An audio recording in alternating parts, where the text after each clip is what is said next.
13일 금요일 상암동 클래스 시작합니다. 나들이 하기 좋은 날씨가 이어지고 있습니다. 오늘 한낮엔 서울과 대전 22도, 광주와 대구는 23도가 예상됩니다. 다만 토요일인 내일은요, 전국 곳곳에 요란한 비가 쏟아지겠고요. 이 비가 그친 뒤에는 날이 좀 더 쌀쌀해질 전망입니다. 네, 감기 조심하셔야겠어요. 예. 자, 기분 좋은 금요일 더 기분 좋아지시라고 저희가 귀여운 소식 하나 준비한 게 있어요. 제 얼굴이요? 사진 만나보실게요. 와, 이거 인형 아니고요. 용인의 한 동물원에서 지난 7월에 태어난 쌍둥이 판다입니다. 이제 일요일이면 100일이 된다고 해요. 지난 2달 동안 이름을 공모했대요. 무려 70만 명 넘게 참가했습니다. 와. 최종 결정된 이름은 언니가 루이바오, 네. 동생이 후이바오입니다. 각각 슬기로운 보물, 빛나는 보물 이런 뜻이라고 하네요. 꼬물거리는 게 너무 귀엽죠. 귀엽습니다. 이제 막 걷기 연습을 시작했다고 하는데 네. 내년 초쯤에는 일반 관람객들에게 공개될 예정이라고 합니다. 걷기 연습 열심히 해서 이 상암동 클래스까지 와주면 좋겠습니다. 자, 오늘도 상클 놓쳐서는 안 될 국내외 이슈, 경제 정보, 그리고 오늘 가볍게 떠나볼 수 있는 남도 여행지 한 곳도 추천해 드리겠습니다. 끝까지 함께 하시죠.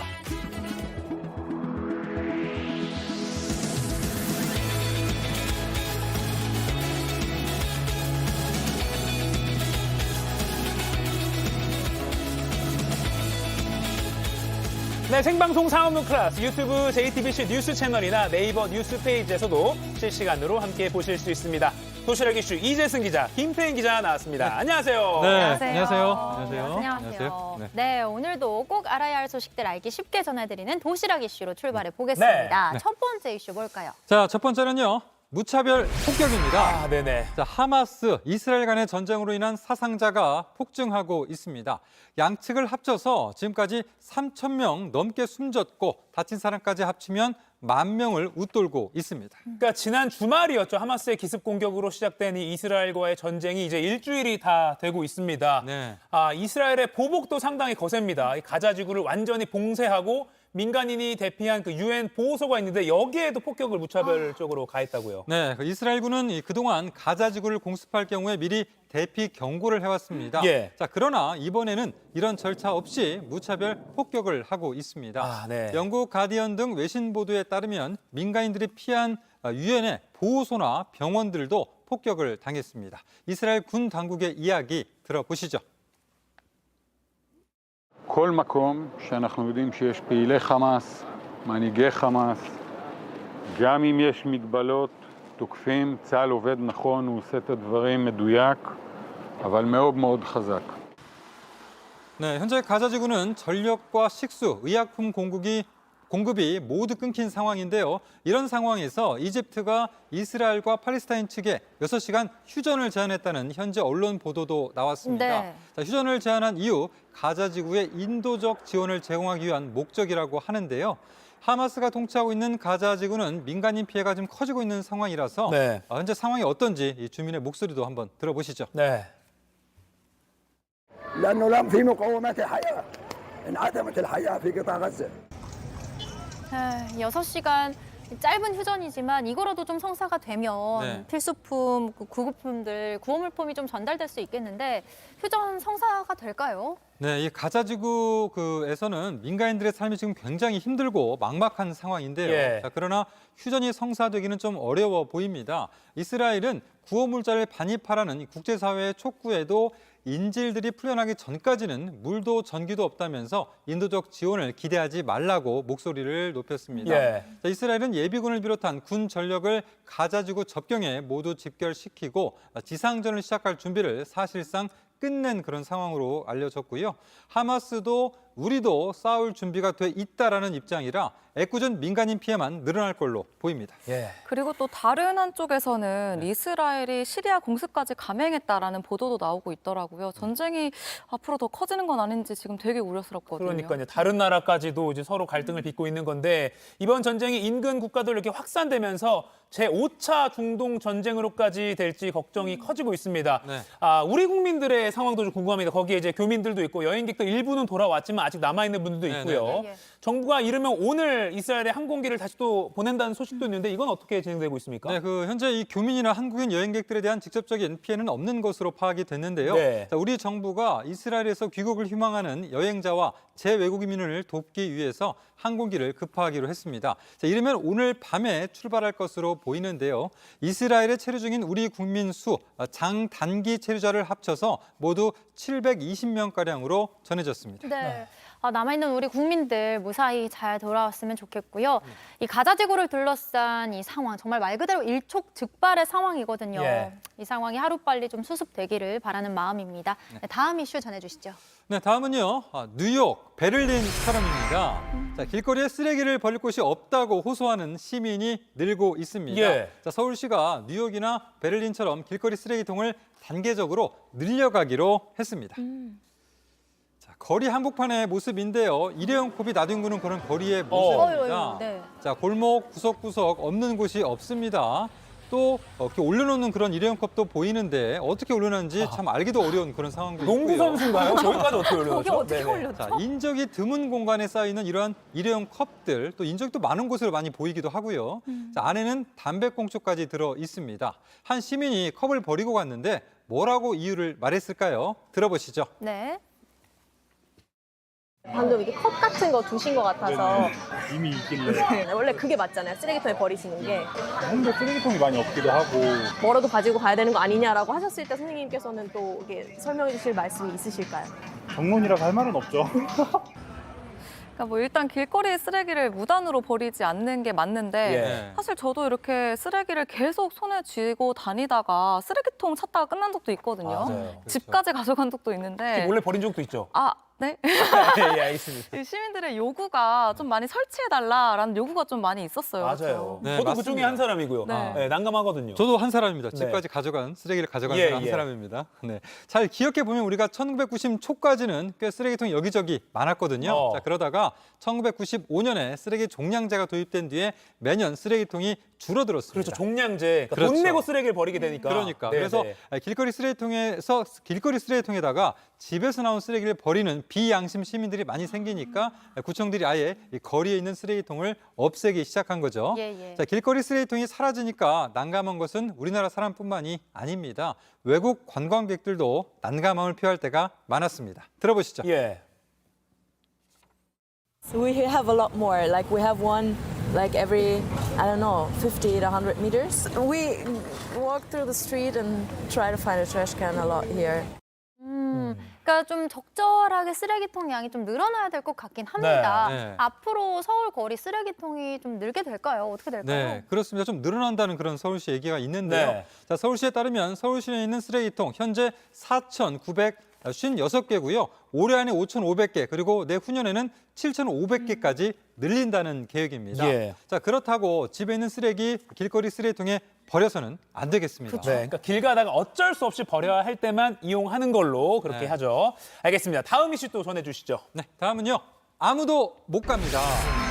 자, 우리나라 여행을 온 중국 단체 관광객들이 중국 교포로 추정되는 한국 가이드에게 쇼핑 강매를 당했습니다. 자, 이 가이드가 70대 중국인 관광객에게 물건을 사라면서 윽박 지르는 모습까지도 영상으로 담겼는데 확인하시죠. 예. 是不是每个人都这买？对呀、你签的就是购物团的这个合同啊。每个人都买？对呀、你签的，你是不是签了这个合同？那10个人，咱这9个人都不买。对呀、所以我要买，我要卖呀、现在需要才买。你不行，别说话。哇，진짜 연락이 아니, 그러니까 가이드가 좀 젊고 덩치도 있어 보여요. 네, 근데 지금 모습이죠. 70대 관광객한테 물건 안 산다고 욕설을 퍼붓는 거잖아요. 그런 상황이죠. 어머나. 그렇죠. 뭐 마지막에는 기가 이제 막혀요. 막 중국말로 얘기하다가 또 한국어로 또 욕설까지도 하는 예, 그런 예. 모습이었죠. 아니 네. 마지막에 한국어라도 하지 말지 한국에 대한 이미지가 진짜 너무 더 안 좋게 찍힌 것 같은데요. 예. 네. 근데 저 또한 만약에 외국에 나갔는데 저런 일을 겪으면 정말 불쾌할 것 같아요. 네, 그렇죠. 자, 문제의 가이드는 중국 동포로 추정이 되는데 이 쇼핑몰 특이하게도 쇼핑몰은 물건을 강매하지 않는다라는 내용이 들어 있었습니다. 네. 자, 그런데 저런 일이 벌어진 거고요. 자, 방금 전 중국 단체 관광객이었고 이들뿐만 아니라 한국에 놀러 온 대만 관광객들도 다른 가이드에게 쇼핑 강매를 당했는데 이것도 황당합니다. 이건 뭔가요? 자, 이 대만인 관광객이 부산 여행 중에 인삼과 헛개나무 간장을 강매당했는데요. 목표액을 채울 때까지 가이드가 못 나가게 문을 지키고 있었습니다. 이거는 그러니까 물건을 살 때까지 매장 밖으로 못 나가게 한 거는 네. 감금 아닌가요? 그러니까요. 그렇죠. 이게 범죄 행위 같죠, 이건 어떻게 보면. 그래서 우와. 이제 중국이나 대만 현지에서는 한국 여행할 때 쇼핑 강매가 있을 수 있으니까 조심하라. 뭐 이런 보도가 최근에 현지에서 많이 나오고 있다. 이런 소식도 들려오고 있어요. 지금 이렇게 화면도 나가고 있네요. 그렇습니다. 이게 좀 무슨 망신입니까? 네, 대체 그 여행업계 관계자에 따르면은 중화권에 한국 여행 조심하라는 시사 프로그램이 자주 나오고 있다고 하는데요. 자, 문제가 생겼을 땐 중국은 여유국, 대만은 관광청에 신고하라 이렇게 안내까지 한다고 합니다. 이 코로나 시국이 끝나고 그동안 이 죽어있던 국내 관광 업종이 다시 살아나는 기미가 보이고 있는데 예. 자, 이런 일부의 문제 때문에 다시 타격을 입을까 우려하는 목소리가 나옵니다. 왜 이 쇼핑 강요, 우리나라 사람도 해외 패키지 여행 갔다가 막 강요당한 그렇죠. 경우가 있어서 피해를 호소하는 경우도 있었는데 이게 좀 예전에 그랬던 것 같거든요. 근데 네. 아직도 저런 경우가 있네요. 그러니까 우리가 뭐 정부가 돈 들여서 한국관광공사 같은 데서 한국으로 오세요 하잖아요. 그렇죠. 이 돈 들여서 홍보하면 뭐합니까? 저런 일 때문에 다 깎아먹는데 그러니까 현장에서 점검도 좀 필요할 것 같다는 생각도 드네요. 자, 이재승 기자 잘 들었고요. 이어서 지금 이 시각 모바일에서 가장 화제가 되고 있는 소식 정리해드리겠습니다. 김태인 기자 전해주세요. 네, 상크리 뽑은 광크리 뉴스입니다. 누리꾼들은 지금 어떤 소식 그리고 어떤 뉴스에 관심을 가지고 있는지 살펴보겠습니다. 네. 첫 번째 소식은요. 신발 더럽다며 앞으로 오지 마세요입니다. 오. 부산의 한 식당입니다. 손님과 식당 관계자가 식당 입구에서 실랑이를 벌이고 있는데요. 그런데 보셨어요? 손님 발이 신발을 벗은 상태입니다. 그러면 신발 벗고 이렇게 들어가면 되죠. 이렇게. 신발 벗고 들어가시면. 사장님 이렇게 입으시면 되시는 거예요. 그러니까 지금 손님이 하얀색 그 양말만 신고 있네요. 그리고 앞에 있는 분이 식당 사장인 것 같은데 대걸레질하고 있고 이게 지금 무슨 상황입니까? 네, 저 남성, 그러니까 손님이 일행이랑 해당 식당에서 점심을 먹고 있었는데 예. 갑자기 저 여성, 식당 사장이라고 하더라고요. 식당 사장이 다음부터는 신발을 벗고 들어오라며 신발이 더러워서 바닥이 더러워진다라고 했다는 겁니다. 아, 그러니까 신발을 벗고 들어가야 하는 곳인데 지금 손님이 신발을 신고 들어간 건가요? 아니요. 보시면은 사장도 지금 신발을 신고 있잖아요. 네네네. 신발을 신고 들어가는 식당인데 저렇게 말을 한 거였습니다. 손님 입장에서는 참 당혹스러웠을 것 같은데요. 기분 나쁘죠? 결국 손님은 기분이 상해서 식사를 멈췄고요. 이후 영상에서 지금 나오고 있는 영상처럼 저런 상황들이 벌어졌던 겁니다. 어허. 제가 이 영상을 찍은 남성, 그러니까 손님하고 연락이 닿아서 직접 물어봤습니다. 네네. 근데 1년 전부터 한 달에 2번 정도는 갈 정도로 자주 들렀던 식당이고 한 번도 이런 일은 없었다고 해요. 이런 일이 처음이었다고 하는데 그리고 제대로 된 사과조차 받지 못하고 나왔다고 합니다. 네. 그렇다면 여기서 궁금한 게 혹시 손님 신발이 정말 너무 더러웠던 건 아닐까라는 의문이 드는데요. 전날 따라 막 진흙 같은 거 많이 묻고 그런 거 아니에요? 네, 남성이 직접 올린 당시 신발 상태 한번 보겠습니다. 네. 지금 나오고 있는데요. 한번 자세히 보면은 지금 그렇게까지 뭐 진흙이 막 묻어 있거나 막 더럽거나 이 정도는 아닌 것 같거든요. 괜찮은 네. 것 같아요. 신발을 벗어야 된다라고 강요할 정도는 아닌 것 같습니다. 근데 식당 측의 입장도 궁금하긴 합니다. 누리꾼들은 저게 더러운 거냐, 가게 내부는 얼마나 깨끗하다고 아무리 그래도 식사 중인 손님한테 할 말은 아니다라면서 식당 측을 비판했습니다. 예. 다음 소식은요. 한밤중 추격정 몸싸움 끝에입니다. 서울의 한 골목입니다. 여성 2명이 지금 한밤중에 추격전을 벌이고 있는데요. 추격전은 10분가량 이어졌습니다. 뒤쫓던 여성이 앞서가던 여성을 잡았고요. 이내 이 2명 결국 몸싸움까지 벌이게 됩니다. 자, 뭐 한밤의 질주인데요. 도대체 어떤 상황에 골목을 뛰다니며 좀 저렇게 추격전에 몸싸움까지 벌인 건가요? 네, 지금 살펴보니까 지난달 서울 동대문구에서 불법 퇴폐 마사지사를 검거하는 모습이었습니다. 네네네. 그러니까 앞에 쫓기던 여성이 퇴폐 마사지사고 뒤에 쫓던 여성이 경찰관이었는데요. 경찰들이 학교 인근 퇴폐업소를 단속하는 과정에서 이렇게 추격전까지 벌어졌던 겁니다. 학교와 유치원 반경 200m는 교육환경보호구역으로 지정돼 있는데요. 그런데 이 여성이 일하던 업소는 불과 인근 유치원에서 100m 정도 떨어진 곳에 있었다고 합니다. 도주한 이 여성 또 잡고 보니까 30대 후반의 불법 체류자였습니다. 경찰은 이 여성을 출입국 관리 위반 혐의로 그리고 적발된 마사지업소 관리자를 교육환경보호구역 위반 혐의로 입건했습니다. 네. 마지막 소식 살펴볼게요. 마지막 소식은요. 게 X맛 김치 상품명에 화들짝 놀라셨죠? 갑자기 놀랐습니다. 수거가 나와서. 네, 저도 놀랐습니다. 저도 지금 실제 일본에서 이런 이름을 가진 김치가 판매되고 있다고 합니다. 한 남성이 김치와 함께 라면을 먹으며 이 김치를 소개하고 있습니다. 예. 이 남성은 김치를 개발하는 데 참여했던 사람인 것으로 알려졌는데요. 이 남성이 설명한 글을 보니 130년 역사를 가진 피클 가게에서 개발한 김치라고 적혀 있었습니다. 저 이름이 참 눈에 띄긴 합니다. 김치가 진짜 맛있다는 걸 강조한 것 같은데 좀 격하네요. 네, 좀 당황스러운 이름인데요. 이 단어 사실 정말 맛있다라는 뜻으로 온라인상에서 특히 젊은 누리꾼들 사이에서 자주 쓰이고 있는 표현이긴 합니다. 예. 하지만 외국인들이 사 먹는 우리 식품, 특히 한국을 대표하는 김치에 저런 상품명이 붙었으니 최소한의 품위는 지켜야 하는 것 아니냐라는 지적이 나오는 겁니다. 네. 논란이 커지자 제조사는 불편을 끼쳐 죄송하다며 상품명을 바꾸겠다는 입장을 밝히기도 했습니다. 이 논란을 개인 소셜미디어로 알린 서경덕 교수는 우리 스스로 이런 단어들을 너무 남발하다 보면 해외에서 이런 상황은 계속 나올 것이다 라면서 지적했습니다. 누리꾼들은 외국 식당에서 한국인 호객할 때 저런 속어 많이 쓴다. 요즘 너무 심각하다. 언어 순화가 필요하다라며 비판했습니다. 오늘 준비한 소식은 여기까지입니다. 광크리 뉴스는 여러분들의 사연과 소식 기다리고 있습니다. 지금 제 옆으로 나가고 있는 전화번호 그리고 메일 주소 등으로 언제든지 편하게 연락주세요. 지금까지 상크리 뽑은 광크리 뉴스였습니다.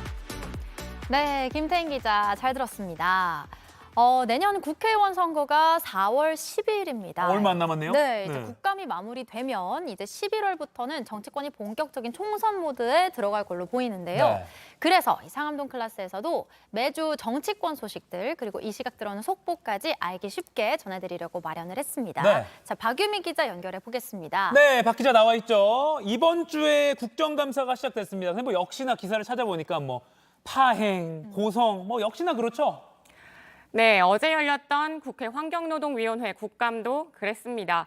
고성과 충돌이 있었는데 정작 사과는 다른 의원이 했습니다. 무슨 일이 있었는지 영상 보시죠. 네. 뒤에서는 노동자 때려잡고 그리고 실제로는 전혀 이중구조 해소를 위한 역할을 하고 있지 않습니다. 얘기 들으세요. 들어요 좀. 예의를 지키십시오. 여당 간사가 돼가지고 지금까지 그렇게 태도가 뭡니까? 일을 빗다니하지 마십시오. 때문에 벌어지는 일입니다. 노웅래 의원님. 양 간사님들 목소리 좀 죽여주십시오. 우리 이미자 간사님하고 이수진 간사님 여성 두 분이 어떻게 보면 한 노이 망신 다 시키고 있어요 지금. 네, 앵커 두 분은 부적절한 단어 찾았나요? 아까 그 박대수 의원이 뭔가 잘못을 한 것 같아요. 그러니까 여성 두 분이 뭐 망신 다 싣고 있다. 이런 게 조금 잘못된 거 아닌가 싶긴 한데요. 네, 그렇습니다. 국회에서 보통 양당 간사라고 표현을 합니다. 간사가 만약에 남성이었다면 박 의원은 남성 간사 두 분이라고 하지는 않았겠죠. 당사자인 이수진 의원이 항의했고 박 의원 결국 사과했습니다. 또 이런 일이 있었네요. 또 다음은 어떤 장면을 골라오셨나요? 네, 이번엔 국감의 순기능 의미 있는 제안이 있어서 골라왔습니다. 아마 두 앵커도 반가워할 것 같은 제안인데요. 영상 보시죠. 네.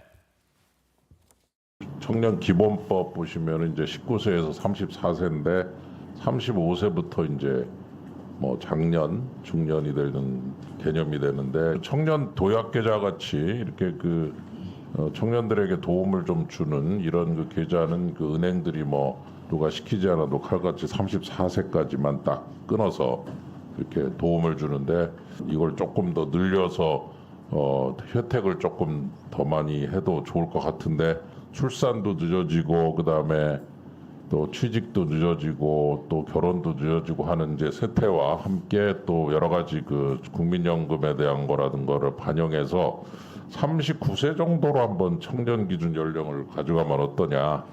청년 기준 연령을 만약에 상향 조정을 한다면 여기 노인 인구에 대한 것들도 사실 같이 고민을 그렇죠. 해봐야 되지 않나라고 생각을 하고 있습니다. 뭐 적극적으로 검토를 하고 검토해 보겠습니다. 그러니까 청년의 나이를 39세까지 하자는 이야기네요. 그러니까 안 그래도 뭐 청년 계좌나 청년 청약, 정부가 이렇게 지원을 해주는 청년 연령이 좀 너무 어린 거 아닌가. 요즘엔 이제 다 늦어지니까요. 네. 그런 생각을 하긴 했었는데 저에게는 참 반가운 제안인 것 같아요. 좀 적극적으로 검토해주면 좋겠습니다. 네, 그렇습니다. 사실 정치권 청년 개념은 40살이 넘는데요. 이를테면 공천 때 청년 가점이나 청년 최고위원 출마 연령의 경우에는 보통 만 45세까지를 얘기합니다. 윤 의원도 이런 설명을 했는데요. 국민의힘은 45세 미만, 더불어민주당은 45세 이하를 청년으로 봅니다.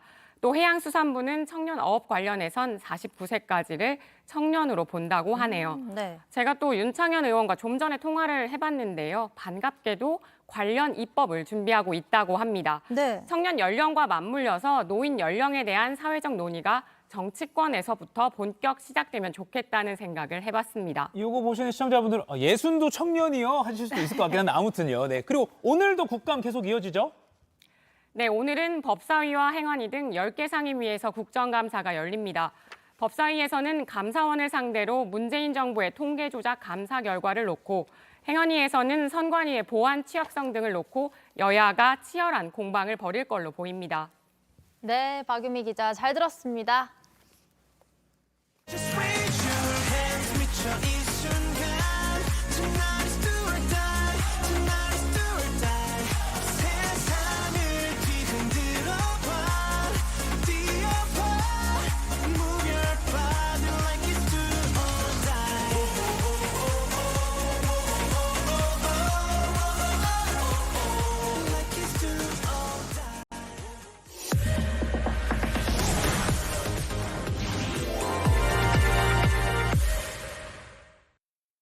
네, 지금 시각 10시 21분입니다. 저 같은 경알못, 경제를 잘 알지 못한 사람을 위한 당장 내 돈이 되는 정보, 머니클래스. 오늘은 이주찬 기자가 직접 현장을 발로 뛰어 취재한 장바구니 정보, 알뜰 소비 정보를 전하는 발품 경제 시간입니다. 안녕하세요. 네, 안녕하세요. 자, 머니클래스의 남자, 머클남 이주찬 기자. 이번 주는 또 어디 발품을 또 팔고 오셨나요? 이번 주는 아주 건강하고 활기차게 노후를 지내시고 있는 분들을 만나고 왔습니다. 네. 올해 90살을 맞이한 할머니가 모바일 화가로 왕성하게 활동하는가 하면 70대 시니어 모델, 보디빌더까지 오히려 젊었을 때보다 제2의 인생에서 꿈을 이루고 활기차게 살아가신 분들인데요. 네. 활기찬 생활의 비결은 무엇인지 제가 직접 만나서 여쭤봤습니다. 네, 한번 영상으로 활기를 좀 느껴보죠. 보시죠. 패션쇼를 앞두고 무대 워킹이 한창인 곳에서 포즈를 취하는 여성. 시니어 모델로 활동하고 있는 이숙 씨입니다. 할머니라고는 도저히 믿기지 않는 외모인데 직접 만났습니다. 저 1952년생이에요. 네. 72이요. 근데 이제 올해부터 한 살 줄여서 71세. 젊은 시절 기업에서 잠깐 근무했을 뿐 전업주부로 지내다 60이 넘는 나이에 다시 모델에 도전하기로 했습니다. 밝고 긍정적으로 사는 태도가 젊음을 유지하는 데 가장 큰 비결이라고 합니다. 등산을 좋아했거든요.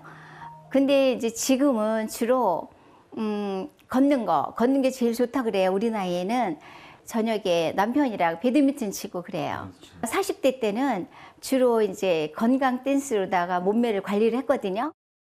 좀 안 한 지 좀 됐거든요. 아유, 좀 부끄러운데. 네. 원, 투, 네. 차차차, 쓰리, 원, 포, 투, 차차차, 차차차, 차차차.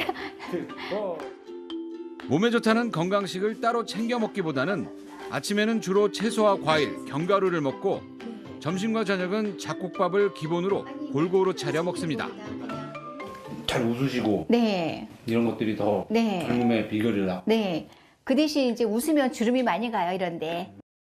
아니, 네. 아까 잡곡밥 뭐 얘기할 때 저 아버님 뭐 얘기 많으셨는데 잠깐 아버님 잠시만요. 제가 아직은 건강하고 아직 특별히 성인병에 대해서 먹는 약이 아무것도 없습니다. 아내가 늘 엄청 명랑해요. 밝아요. 그래서 저도 같이 항상 웃고 그러다 보니까 우리 부부가 같이 건강한 것 같습니다. 시니어 모델 활동도 은퇴한 남편과 늘 함께한다는 이희숙 씨.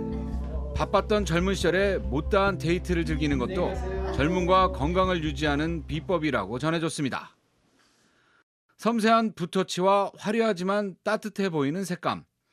모바일 패드에 그림을 그리는 올해 90살 된 유재숙 할머니입니다. 색감은 나 하고 싶은 대로 하는데 내가 늙어서 이렇게 좀 고상한 색보다 늙게 좀 80이 넘는 나이에 무료함을 달래기 위해 그림을 그리기 시작했습니다. 복지센터에서 컴퓨터 수업을 듣고 모바일 패드도 직접 가서 샀습니다. 지금도 유튜브 강의를 보며 열심히 공부 중인 화가는 나이는 들어도 절대 낡지 않는다고 말합니다. 빠르잖아요. 불끈불끈 탄탄한 허벅지 근육과 울퉁불퉁 볼록한 알통. 50대부터 운동을 시작해 보디빌더로 활동 중인 강철진 씨. 수학교사로 지내다 어느 순간 40인치 넘는 넉넉해진 허리를 보고 운동하기를 결심했습니다. 50 되기 직전에 배가 너무 나와가지고 몸이 너무 비대해가지고 야 이거 안 되겠다 해서 90kg 거의 됐었어요. 식단에 대해서는 그렇게 크게 신경 안 씁니다. 가령 뭐 지방이 많은 음식을 좀 많이 먹었다 한 날은 운동을 좀 빡세게 하고 120kg 넘는 무게를 가볍게 들어 올리고 가슴 운동은 60kg짜리 바벨을 장난감 다루듯 합니다.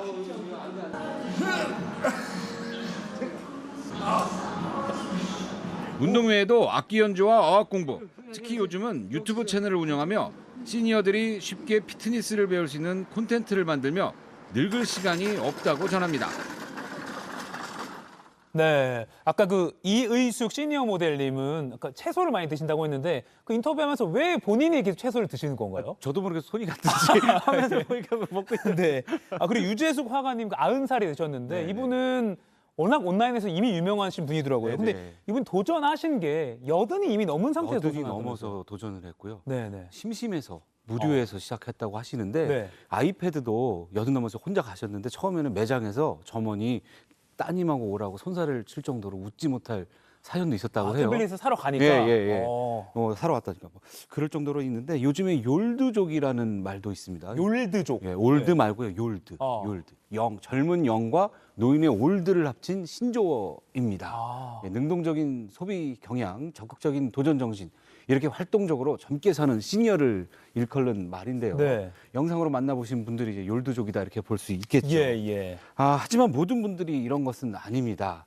내년이면 우리나라 법정 노인 나이인 65살 이상 인구가 1,000만 명을 이제 넘을 것으로 예상이 됐는데요. 네. 노인 빈곤율은 21년 기준으로 37.6%, OECD 기준으로 최고치 수치고요. 네. 노인 자살률도 최고치입니다. 기초연금이 내년부터 1,800원 올라서 33만 4천 원 정도 된다고 하는데 예. 생계를 책임지기에는 아주 턱없는 숫자이죠. 네. 그러니까 좀 현실적으로 보면 좀 극과 극으로 나뉠 수도 있다는 생각이 들어요. 약간 욜드족 이렇게 여유 있게 즐기시는 분들도 있겠지만 또 삶에 어쩔 수 없이 치이시는 분들도 있을 것 같은데 취미생활 하려면 특히 돈이 많이 들잖아요. 네, 맞습니다. 네네. 그래서 요즘 다행히도 보면 주민센터라든지 뭐 구청회관, 복지회관 뭐 센터 이런 데 보면 월 2만 원에서 3만 원 정도로 아주 비교적 저렴한 가격에 다양한 프로그램을 경험할 수 있는 활동들이 많이 있거든요. 네네. 그래서 이렇게 또 활동하시는 분들을 또 만나고 왔습니다. 네, 같이 영상으로 보죠. 화려한 색감의 물감을 한지에 그려놓는 섬세한 붓놀림. 전통 민화 수업이 한창인 곳은 서울 중림동 문화센터입니다. 수강료는 월 2만 원이지만 수업 내용은 어느 전문학원 못지않고 배우려는 수강생의 자세는 전공자보다 열정으로 가득 차 있습니다. 거의 정말 무료라고 할 수 있을 정도로 저렴하죠. 제가 얼마 전에 이제 저희 아들이 장가를 가서 아무래도 시간이 많아지다 보니까 제가 와서 그림하는 것도 즐겁지만 같이 이렇게 어울리는 거가 더 행복한 것 같아요. 늘 이렇게 같이 나와서 사람들하고 얘기도 하고 이렇게 여기 분위기도 좋잖아요. 늘 뭐 운동은 뭐 크게 특별히 하지 않고 그냥 공원이나 무슨 주위에 그냥 좀 걷고 그리고 저는 사람들하고 많이 이렇게 만나고 그러는 게 행복한 것 같아요. 다양한 연령대가 모여 함께하면서 나이는 정말 숫자에 불과하다는 걸 몸소 느끼고 있습니다. 네, 라인 댄스라고 그 신체 활동 그런 거 춤추는 거 하고 있어요. 일주일에 3번 1시간씩. 좀 보여주실 수 있으실까요? 그럼 여기 잠깐만 이렇게 어떤 식으로 라인 하는 댄스를요? 그러니까 라인 댄스는 원투 차차차 원투 차차차 이렇게 해서 뭐 이렇게 삼바도 있고 뭐 이런 식으로 이런 거 나오는 거예요? 발걸음을 옮겨 서울 마포구에서 운영하는 노인복지센터를 찾았습니다. 전통음악에 맞춰 사뿐사뿐. 올해 88살 무용수의 춤사위가 나빌레라 곱디 곱습니다. 탁구도 2시간 일주일에 3번 하고 요가 되고 바둑도 두고. 건강 비법은 뭐라고 생각하세요? 그냥 뭐 고기 같은 거를 잘 안 먹어요. 생선주로 먹고 그 야채 종류를 좋아하고. 그럼 활동 많이 하시고? 네, 일주일 내. 이제 시간적인 여유가 있고 나이 먹고 이제 하고 싶었던 걸 이제 하나씩 그다음에 이제 난타하고 요가하고 또 헬스도 하고. 이곳을 찾는 분들의 뚜렷한 공통점은 함께 어울리며 무엇인가 끊임없이 배우려고 한다는 것입니다. 밝게 사는 것이 가장 큰 기쁨이자 행복이라고 입을 모으는 이들.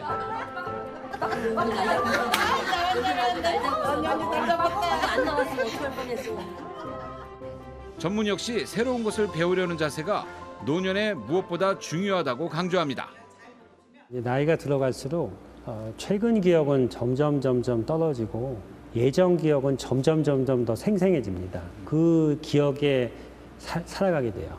뇌 구조가 그렇게 돼 있는 뇌 구조가 그렇게 돼 있는 거죠. 그러니까 건강한 노후를 위해서는 그러니까 새로운 것을 자꾸 배우고 새로운 사람을 만나야 되거든요. 그렇게 되면은 새로운 것들이 우리 뇌를 갖다 활성화시키고 또 기억력에도 도움이 되고. 이 마지막 그 전홍진 교수님의 말씀이 좀 뭔가 뇌리에 딱 와닿네요. 그러니까 건강한 삶을 위해서는 새로운 사람을 만나고 새로운 것을 배우고 그래야 뇌가 활성화된다. 그러니까 좀 이제 나이가 드시다 보면 이제 뭐 새로운 도전하기 늦었어라고 하지만 그게 아니네요. 오히려 더 적극적으로 그렇게 해야겠네요. 예, 그리고 자꾸 옛날 얘기하시는 것도 뇌 구조가 그렇게 바뀌는 거랍니다. 그래서 더 새로운 거를 배우고 도전해라. 예. 이주찬 기자가 이렇게 젊고 활기차게 사시는 시니어분들을 만나 보니까 뭔가 공통점을 발견했다고요. 네, 여러분들도 보셨겠지만 공통점. 특별히 무슨 건강식을 따로 많이 드시기보다는 일단 모두 집에 계시지 않고 활동적이었다는 거. 그다음에 많은 사람들을 만나고 어울린다는 거. 그리고 말씀드렸던 새로운 것을 끊임없이 배우고 도전한다는 거. 요게 가장 핵심적인 공통점이었습니다. 특히 새로운 것을 끊임없이 배우고 새로운 정보를 득하고 이런 게 중요하니까 상암동 클래스를 이제 바깥 활동 오전에 하시고 점심 드시기 전에 꼭 시청한다. 요것도 하나 좀 추가해 주시면 여러분 이게 아까 욜로족 욜로족으로 이렇게 사실 수 있을 것 같습니다. 자, 이어서 이번 주 생활 정보는 역시 시니어 세대를 위한 맞춤 정보를 준비하셨다고요. 예. 인생 2막을 시작하기 위해서 2막을 시작해서 무엇보다 건강이 중요하죠. 그래서 준비했습니다. 아까 욜드족이었네요. 욜로가 아니라. 욜드죠. 저도 월드와 영과요. 월드에서 Y를 붙인 거. 예. 그래서 날씨가 갑자기 추워지면서 또 이제 그 예방 접종 중요하죠. 독감 유행하는 거 예방 접종 맞아야 되는데 정부가 고령층을 대상으로 독감 백신을 무료 접종합니다.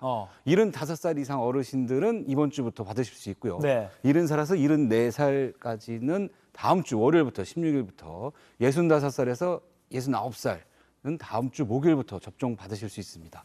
보건소와 지정 의료기관에서 접종을 받으실 수 있고요. 기한은 내년 4월 30일까지입니다. 네, 이거 11월 정도부터 또 본격적으로 독감 위험할 수 있다는 전문가들의 이런 의견도 있어서 꼭 요거는 지금 기억하셨다가 주변의 친구분들이나 가족분들한테 잘 알려주시면 좋겠습니다. 자, 마무리하기 전에 오늘도 두 분 뽑아서 영화 관람권 2장씩 드리는 퀴즈 준비되어 있습니다. 요즘에 함부로 뭐 어르신이라고 하면 안 됩니다. 능동적인 소비 경향, 적극적인 도전 정신을 가진 활동적인 시니어를 일컫는 용어입니다. 젊은, 영어로 영, 그리고 노인을 뜻하는 올드를 합친 이 신조어는 무엇일까요? 아까 제가 틀렸던 그 말입니다. 자, 1번 파이어족, 2번 딩크족, 3번 욜드족. 정답 골라서 지금 상클 생방송이 나가고 있는 JTBC 뉴스 유튜브 실시간 댓글창에 남겨주시면 두 분 뽑아서 방송 말미에 발표해드리도록 하겠습니다. 지금까지 머니클래스 이주찬 기자가 발로 뛴 취재 이야기 들어봤습니다. 고맙습니다. 감사합니다. 지구촌에서 화제가 된 소식들 알아보는 월드클래스입니다. 보통 해외여행을 가면 이국적인 풍경을 보며 눈호강을 하는 것뿐 아니라 그 나라 고유의 음식을 먹는 재미도 쏠쏠한데요. 그런데 이러면 좀 곤란하지 않나 싶습니다. 요즘 베트남 MZ들에게 최고 인기라는 이 음식, 우리나라에서도 많이 볼 수 있는 음식이기 때문인데 확인해 보시죠. 겉은 바삭하고 안엔 치즈가 듬뿍 들어간 이 동그란 빵, 뭔지 아시겠죠? 우리나라 경주에서부터 유명해진 시범빵이 요즘 베트남 젊은 세대들에게 열광적인 반응을 얻고 있습니다. 1,000원대에 팔리는 이 빵 하나 맛보겠다고 몇 시간씩 줄을 서는 게 다반사고요. 소셜미디어엔 연일 시범빵 먹방 후기가 도배될 정도라는데요. 인터넷에선 이 시범빵을 최대한 비슷하게 만드는 조리법까지 활발하게 공유되고 있다고 합니다. 이렇게 젊은이들 사이에서 시범빵이 큰 인기몰이를 하자 유명 쇼핑몰은 물론이고 도심 거리에도 시범빵 노점과 이동식 가판대들이 급증했다는데요. 과연 촬영하기 좋아하는 MZ들만의 반짝 인기템으로 끝날지 혹은 오래오래 사랑받는 국민 간식으로 뿌리내리게 될지 지켜보겠습니다. 얼핏 봐도 덩치가 상당한 한 남성이 상점에 들어가려고 하는데요. 그런데 손잡이를 잡는 순간 유리문이 산산조각 납니다. 마치 영화 속 특수효과를 보는 듯한 이 광경은 놀랍게도 실제 상황입니다. 상점 주인이 기겁을 하고 달려올 만도 하죠. 알고 보니 이 남성은 프랑스의 종합격투기 선수 프란시스 은가노였습니다. 전 UFC 챔피언으로 힘 조절을 하지 못해 문을 박살낸 거였어요. 훈련이 일상인 그의 힘, 실로 막강했던 건데요. 가게 주인은 난데없이 날벼락을 맞았지만 문값 보상과 인증사진을 받고 넘어가기로 했다고 합니다. 아무도 다치지 않고 잘 마무리돼서 다행인데요. 다시 봐도 몰래카메라처럼 황당하고 아찔한 순간입니다. 아시안게임은 막을 내렸지만 선수들이 금메달을 목에 건 그 순간의 흥분은 쉽게 잊혀지지 않는 것 같습니다. 태국의 한 남성이 그 환희의 순간을 오랫동안 기억하기 위해 아주 특별한 아이디어를 냈다고 하는데요. 함께 가보실까요? 와, 머리를 어떻게 이렇게 잘랐을까요? 한번 보면 눈을 떼기 힘든 이 헤어스타일. 태국에 사는 한 남성이 이번 아시안게임에서 태권도로 금메달을 딴 파닉팍 선수를 축하하기 위해 선수의 얼굴을 뒷머리에 새긴 겁니다. 옆머리엔 더 위너라고 우승자라는 뜻의 글씨까지 넣었는데요. 사진 못지않은 정교함이 돋보이죠. 파닉팍 선수는 태국 최초의 태권도 금메달리스트로 우리나라 최영석 감독의 제자로서 실력을 쌓아왔는데요. 지난 2018년에 이어 올해 출전한 아시안게임에서도 금메달이라는 빛나는 성과를 태국에 안기면서 국민 영웅으로 떠올랐습니다. 선수의 뛰어난 투지와 열정 덕분이겠지만 이렇게 열렬한 응원을 보내는 팬이 있기에 가능한 일이 아니었나 싶습니다. 지금까지 월드클래스였고요. 계속해서 상클 라이프가 이어집니다.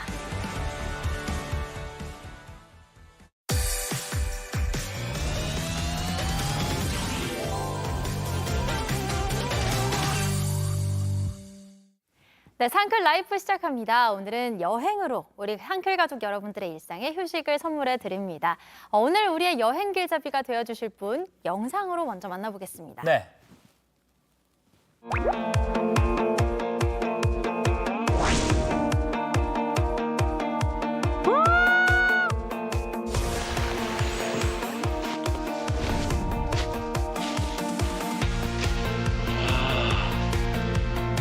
지금부터 저와 함께 떠나보실까요?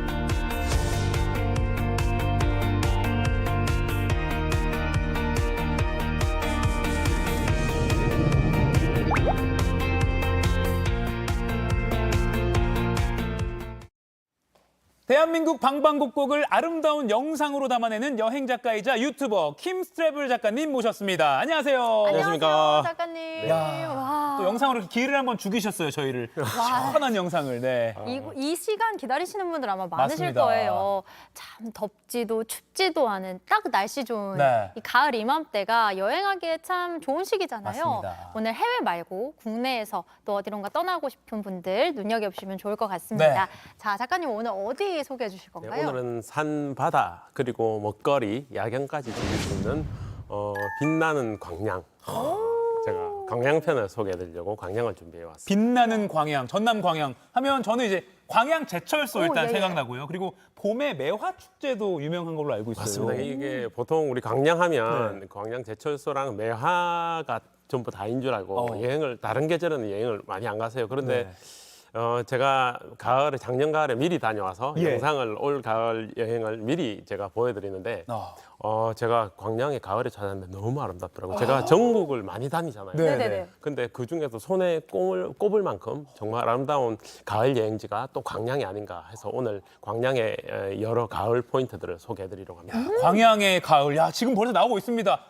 어디로 먼저 가볼까요? 여기는 구봉산에서 시내로 통하는 산길이었고요. 드라이브 코스로 아주 좋습니다. 그리고 지금부터는 이제 백운산, 광양의 진산이죠. 백운산으로 들어가는 단풍 드라이브 코스입니다. 야, 정말 아름답죠. 이게 이제 작년 가을에 다녀오신 거고, 네. 이제 지금 10월 말이나 11월 초쯤 되면 저렇게 막 필 것 같아요. 네, 정확하게 그 날짜가 맞을 것 같습니다. 예. 와, 백운산. 저기가 지금 백운산인데 이 가을의 광양을 드라이브로 저렇게 딱 즐긴 다음에 네.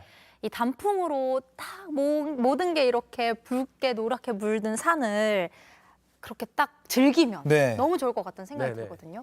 여기 이제 이 드라이브 코스를 따라서 가면 이 드라이브 코스가 진틀마을로 가는 길이에요. 진틀마을. 네. 광양에는 아주 많은 등산 코스가 있는데 그 중에 가장 정상까지 오르기 가까운 코스라고 보시면 백운산이 꽤 높은 산이라고 들었어요. 맞습니다. 1222m거든요. 전라남도에서 두 번째로 높은 봉우리예요. 첫 번째로 높은 봉우리는 다들 아시는 노고단입니다. 아, 노고단. 네, 맞습니다. 야, 1222m. 그래서 광양 전 지역에 걸쳐 있는 그 산이죠. 네, 맞습니다. 그 이제 산행에 딱 가면 뭐 산장이 하나 나온다고 들었는데요. 구봉산장이라는 곳이 산장 이름 병암산장. 병암산장이라는 네네네. 곳인데 네. 이 병암산장에 가시면 주차 공간이 많이 없습니다. 그래서 진틀마을 입구에 굉장히 큰 주차장이 두 곳이 있어요. 여기 주차를 해놓으시고 산장까지 올라가시는데 한 1km 정도 걸어 올라가셔야 될 것 같습니다. 왜냐하면 차가 한 3대 정도밖에 승용차 될 공간밖에 없어요. 그래서 가급적이면 산장까지 가시지 마시고 아래쪽에 주차하시는 게 좋을 것 같습니다. 그럼 그 병안 삼장 쪽에서는 정상까지는 한 몇 시간 정도나? 거기서는 이제 사람마다 틀리겠죠. 빠른 분들은 1시간 반, 좀 천천히 올라가시면 2시간 만에 올라갈 수 있는 최단 코스, 이제 산길이 바로 이 진틀마을 코스. 진틀마을 코스. 아, 여기가 제일 짧은 코스군요. 네, 굉장히 좋은 산이고 멋진 산인데 이제 너무 깊은 산이라서 등산하기가 너무 힘든 곳이라서 많이들 안 가시거든요. 그런데 여기는 이제 이 코스는 굉장히 짧은 코스이기 때문에 이제 좀 백운산을 만날 수 있는 가장 쉬운 코스가 아닌가 그런 생각이 듭니다. 1222m. 야, 백운산. 솔직히 저는 좀 낯설긴 한데 이렇게 높은 산이 광양에 있었군요. 근데 오르는 코스가 여러 군데가 있죠, 당연히. 맞아요. 총 8개 코스가 있는데 맞네요. 산을 오르는 코스는 8개 코스가 있고 네. 이 산을 돌아보는 둘레길은 9개 코스가 있어요. 아, 둘레길까지. 근데 여기가 사실 제가 정말 추천드리고 싶은 곳은 네. 저 촬영 때가 가장 절정기였거든요. 아, 예, 예. 근데 영상에 보시듯이 사람이 아무도 없습니다. 그러네요. 보통 절정기에 가시면 이렇게 줄을 서서 올라간다거나 정말 사람이 많은데 저 시간 또 주로 이제 사람 없는 시간을 가려고 새벽에 산을 오르거든요. 네. 근데 이 시간 10시쯤 됐어요. 새벽도 아니에요. 근데 사람이 아무도 없는 거예요. 진짜 그러네요. 그래서 저는 정말 천국 같은 그런 기분이 들었어요. 그러니까 보통 아무리 아름다운 뭐 내장산이라든지 좋은 곳 많잖아요. 여기는 가시면 사람이 너무 많거든요. 엄청 근데 많죠. 여기는 가시면 정말 이 아름다운 천국 같은 풍경을 나 혼자만 간직할 수 있는 그런 기분이 들었던 곳이 바로 백운산 진틀마을 코스였습니다. 우리 새소리랑 우리 딱 이파리 밟는 소리 한번 들어볼까요? 저희 잠깐 멘트를 안 하고 한번 볼게요. 한번 보여주시죠. 소리를 한번 살려주시죠.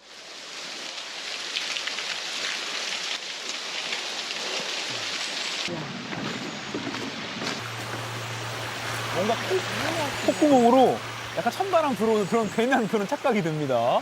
저는 이제 낙엽이 이렇게 사그락사그락 네. 거리는 소리도 들리는 것 같고요. 그러니까 무엇보다 사람들이 단풍 좋다고 하지만 가을에 좀 꺼려진 이유 중에 하나가 아까 킴스트래블님 말씀하신 대로 굉장히 유명한 단풍 구경지는 너무 사람 많아서 주차장 너무 붐비고 막 화장실 붐비고 하는데 여기는 의외로 산이 저렇게 예쁜데도 사람이 그렇게 많지는 않더라. 정말 저는 감동적이었던 게 네. 보통 단풍하면 낙엽 밟는 소리를 많이 이제 떠올리시잖아요. 네, 네. 근데 저기는 사람이 너무 없다 보니까 자연의 소리가 그대로 다 들리니까 이 낙엽이 떨어지는 소리 있잖아요. 사사사사삭 떨어지는 소리가 마치 빗소리 같거든요. 아까 과장하신 거 아니에요? 아니, 진짜 들립니까? 방금 들렸었어요. 이 정말요? 영상에도 녹음이 되어 있습니다. 예, 제가 예, 녹음했었는데 싹 하면서 사사삭 빗소리 같은 소나비 소리 같은 그런 낙엽 떨어지는 소리가 정말 아름답더라고요. 그래서 거기서 제가 감동을 한번 받았었습니다. 그 계곡이나 물가도 있어요? 있겠죠. 계곡이 있죠. 처음에 들어가는 입구 쪽에 이제 진틀마을 가는 드라이브 코스 옆으로 다 계곡이었습니다. 근데 이 여기뿐만 아니라 다른 코스들에도 계곡을 타고 올라가는 코스로. 이 정상을 찍고 바로 내려가지 말고 이 소리가 있어요. 요거? 이게 낙엽이 떨어지는 소리. 네네, 밟는 소리가 아니고. 네네네.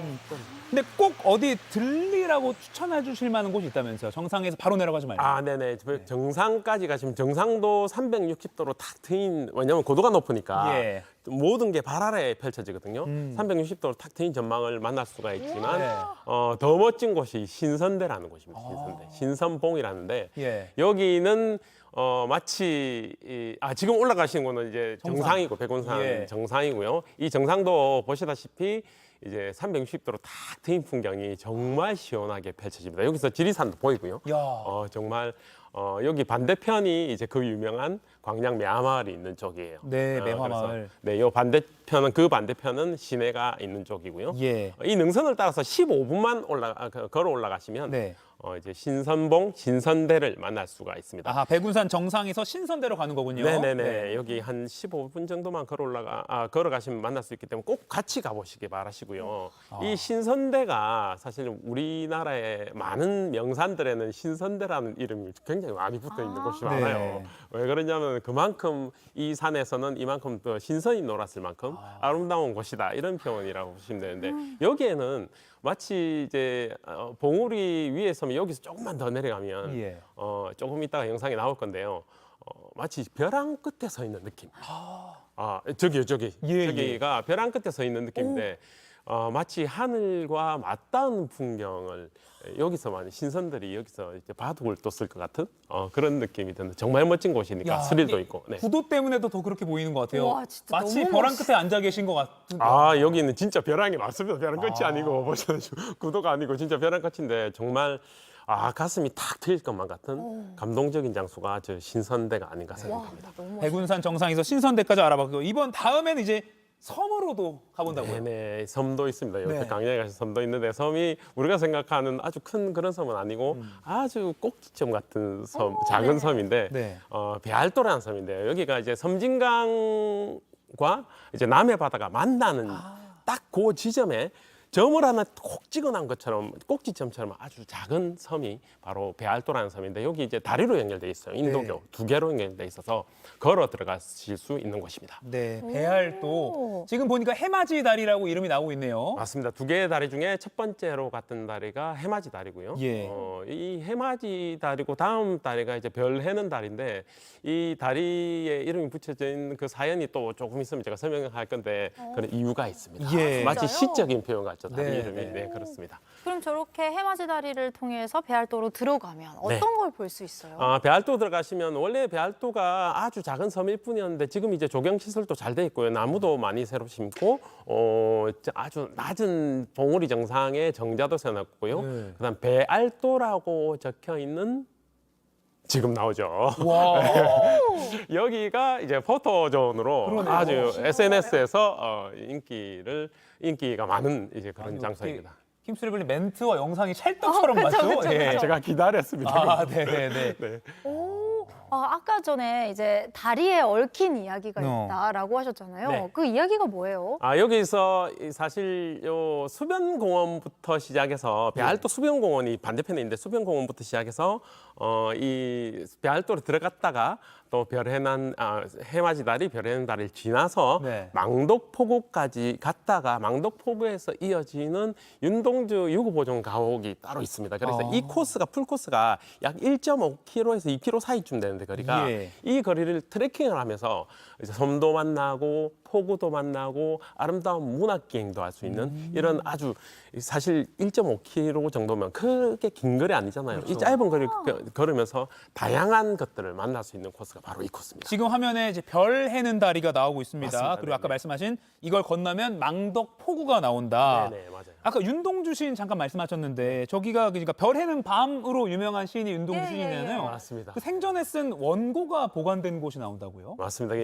여기는 이제 망독포구라는 망독포구라는 곳인데요. 예. 이 망독포구를 걸어서 한 300~400m 정도만 가면 걸어서 가시면 됩니다. 차가 타고 가실 필요 없이. 네. 걸어서 가시면 윤동주, 정확한 이름은 윤동주 유고 보존 정병옥 가옥입니다. 정병옥 가옥? 예, 그분이 정병옥 님이 윤동주 시인의 학교 2년 후배이자 버시였어요.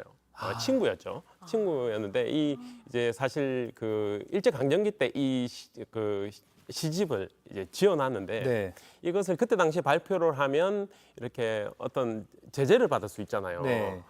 저 항일시가 많기 때문에 일제 시하니까. 네네. 네. 그렇기 때문에 이거를 이제 숨겨놨다가 이제 윤동주 시인이 일본을 가게 됐어요. 건너가게 됐어요. 네. 그래서 이 시를 총 시집을 똑같은 필사본을 3권을 가지고 있다가 네. 한 권은 본인이 직접 가져가고 네. 한 권은 지도 교수님한테 드리고 한 권은 이 정명욱님한테 드린 거예요. 아하. 그런데 이제 정명욱님도 사실 이제 학병으로 끌려가게 됐어요. 그래서 어머님한테 혹시나 내가 죽거나 내가 돌아오지 못하거나 동주가 돌아오지 못하면 혹시나 해방이 되고 나면 이 시집을 발표를 해달라고 맡겨놓고 갔었는데 그 이제 맡겨놓은 집이 바로 이 집인 거예요.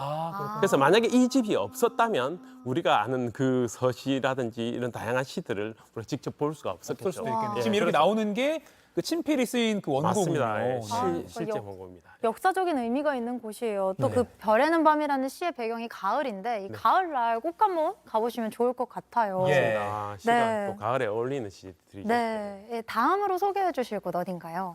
다음 코스는 이제 동굴을 갈 건데요. 동굴도 있어요.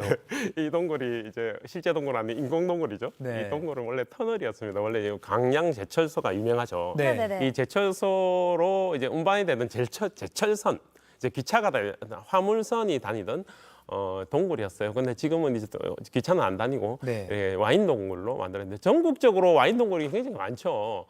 제가 와인 동굴을 아주 많이 가봤는데 그 중에 가장 길이가 좀 긴 편이었어요. 예. 아주 길어요. 한 300m 정도 된다 하더라고요. 쭉 들어가시면 제가 여기 미디어 아트가 굉장히 인상적이었습니다. 지금 왼쪽 벽으로 보이네요, 화면상으로. 아닙니다. 조금 더 가시면 커튼이 열리면서 시작됩니다. 한번 보시죠. 네.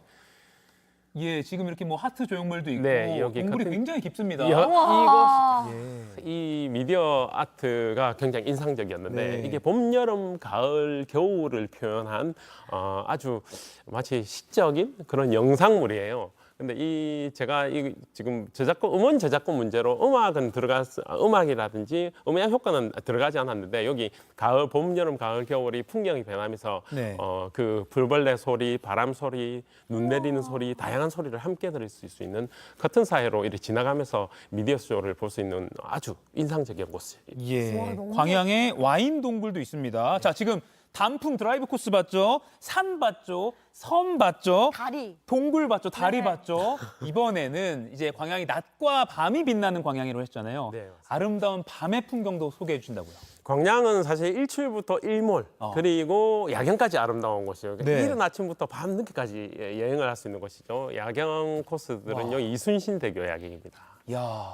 이순신 홍보관 전망대에서 보실 수가 있는데 사실은 묘도라는 곳이고 여기는 행정구역상으로 여수 쪽에 있는 곳이에요. 네. 저 섬에서 전망을 보실 수가 있고요. 이 도로를 따라서 이순신대교를 지나서 가시면 또 이순신대교 여수 쪽에서 보는 포인트가 있어요. 이쪽입니다. 여기가 중동이라는 동네에서 보시면 여기는 해오름 다리고요. 해오름 육교입니다. 육교인데 아주 야경이 아름다운 육교죠. 야, 산책하기 좋겠는데요. 네, 맞습니다. 네. 요 해오름 육교에서 또 이순신대교를 보실 수 있는 이야. 전망이 있습니다. 그래서 네. 이 숲을 헤치듯이 이 육교를 건너는 모습이 또 인상적이고요. 여기서 이제 걸어서 한 2, 3분만 걸어가시면 바로 연결되는 곳이 또 무지개 다리라는 무지개 다리. 네네네. 이 무지개 다리가 아마 여기입니다. 무지개 다리가 이제 무지개가 많죠. 이 많이 떠 있는 밤에 무지개가 아주 많이 떠 있는 무지개 다리입니다. 여기 보시면 각종 레이저 쇼도 감상하실 수가 있고요. 여기 아래가 바로 또 낚시터더라고요. 그래서 야간에 야경 보시면서 야간 낚시하시는 분들도 아주 많더라고요. 네, 이순신대교, 해오름 육교, 무지개 다리까지. 네. 야, 밤에도 볼 게 많습니다. 마지막으로. 제가 여기 영상에 빠져서 네. 소개 안 들은 곳이 한 곳이 있는데요. 네. 짧게 소개드리면 예, 구봉산이라는 곳이 있어요. 어떤 거요? 구봉산. 구봉산 전망대까지 차가 올라가요. 그래서 하나도 걷지 않고 구봉산에서 내려다 보시면 아침 일출이 정말 아름답습니다. 다도해 해상국립공원이 펼쳐져 보이는 그곳에서 아름다운 일출을 만나실 수 있고 밤에 올라가시면 여기서 또 아래를 내려다보면서 야경을 보실 수 있는 곳이 있어요. 구봉산, 그러니까 또 산이죠. 그렇게 높은 산은 산인데 아니고. 전망대인데 차가 끝까지 올라갑니다. 차가 끝까지 올라갈 수 있으니까 뭐 아이를 동반했거나 조금 다리가 불편하셔도 구봉산 알겠습니다. 마지막으로 김하은과 꼭 이 질문은 해야 된다고 했습니다. 해주시죠. 즐길거리 말고 먹거리 간단하게 소개 여기 부탁드릴게요. 아주 인상적인 먹거리. 제가 여행 갔을 때 정말 정말 맛있구나 했던 게 딱 두 가지가 있습니다. 첫 번째는 광양 숯불고기가 맛있잖아요. 유명하잖아요. 네, 광양 불고기. 그게 이제 한 집만 유명한 게 아니고 이 골목이었거든요. 아주 많이 네, 참숯으로 구워내는. 사실 이게 양념을 미리 해놓은 게 아니고 이제 주문을 하면 그때 양념을 해요. 광양 불고기는 직접 하는데 우리나라 2대 불고기가 있죠. 언양불고기, 강양불고기. 네, 그 중에 한 곳입니다. 여기가 숯불로 구워내는 이 숯불의 동판 그러니까 동판 석쇠로 구워내는 이 고기가 정말 맛있는데요. 그러네요. 석쇠가 보기에 좀 딱 두꺼워요. 동판으로 돼 이게 있어서. 또 왜 맛있냐면 원래 광양이 숯이 유명한 곳이거든요. 이 숯이 또 어디서 났냐면 백운산에서 났어요. 백운산에 백운산. 참나무를 베어서 숯을 만드는. 그래서 등산을 하다 보면 숯가마터가 좀 몇 군데 있습니다. 그리고 이건 지금 닭구이라고 나오네요. 네, 이것도 마찬가지로 숯이 유명하기 때문에 닭숯불구이입니다. 숯이 유명한 고장이라서 닭도 숯불에 구워 먹는데 정말 맛있습니다. 네, 야 낮과 밤 모두 아름답게 빛나는 전라남도 광양 먹거리, 섬, 다리 정말 볼 게 많군요. 해외 안 나가도 될 것 같아요. 네, 광양 오늘 알아봤습니다. 킴스레브 작가님과 함께 랜선 여행 해봤습니다. 꼭 광양 가보겠습니다. 오늘 말씀 고맙습니다. 고맙습니다. 야 정말 찬바람이 쫙 맑은 공기 쐬는 그런 느낌입니다. 사우노 클래스 오늘 준비한 소식은 여기까지입니다. 오늘 깜짝 퀴즈 정답은요. 몇 번일까요? 3번 욜드족이었습니다. 네, 욜로 아니고 욜드, 욜드예요, 제가 여러분. 실수했습니다. 오늘 당첨되신 두 분 자막으로 나갑니다. 오늘 아내랑님 그리고 김숙자님 두 분 축하드리고요. 네. 저희 상클 공식 이메일로 선물 받으실 주소 남겨주시기 바랍니다. 네, 토요일인 내일은 전국 곳곳에 벼락과 돌풍, 우박을 동반한 요란한 비가 쏟아지고요. 이 비가 그치면 좀 더 쌀쌀해진다고 합니다. 주말 잘 보내시고요. 저희는 다음 주 월요일 아침 10시에 찾아뵙겠습니다. 고맙습니다. 그런 발자국을 내어줘요.